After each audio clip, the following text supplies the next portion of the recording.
The Arctic is warming, up to 4 times faster than the rest of the planet. With the permafrost thinning and sea ice receding, headlines often herald the opening of a new, contentious frontier. Lying beneath the ice north of the Arctic Circle is the largest unexplored petroleum reserve left on Earth, holding an estimated 412 billion barrels of oil and natural gas. Nations within the Arctic Circle can establish exclusive economic zones 200 nautical miles from their shores.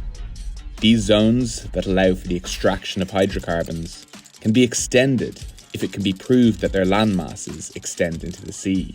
As a result, Canada, Russia, and Denmark have claims to the 55,000 square mile area of sea around the North Pole. Melting sea ice is opening new routes for nations aiming to access and exploit vast untapped reserves. Russia continues to invest heavily, announcing $300 billion of incentives for new oil and gas projects in 2020.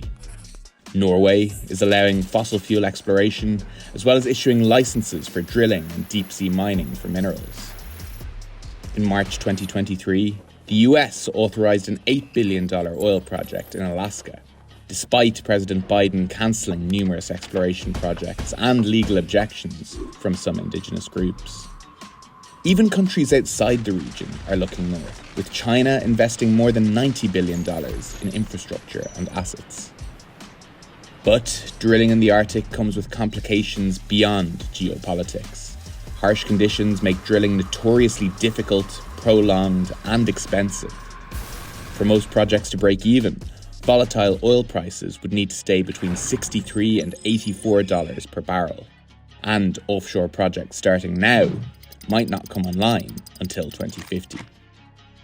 Only the wealthiest nations and companies can afford such risk, and even then, Western oil companies such as Shell and BP have withdrawn from the region after investing billions of dollars. And it isn't only profit margins at stake. Up to 1.6 trillion metric tons of carbon are stored in the Arctic permafrost, around twice the amount currently contained within the atmosphere.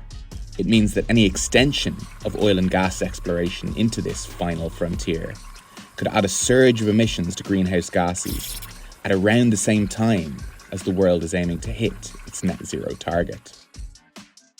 Add to that concerns over habitat and environmental damage, along with the potential for oil spills.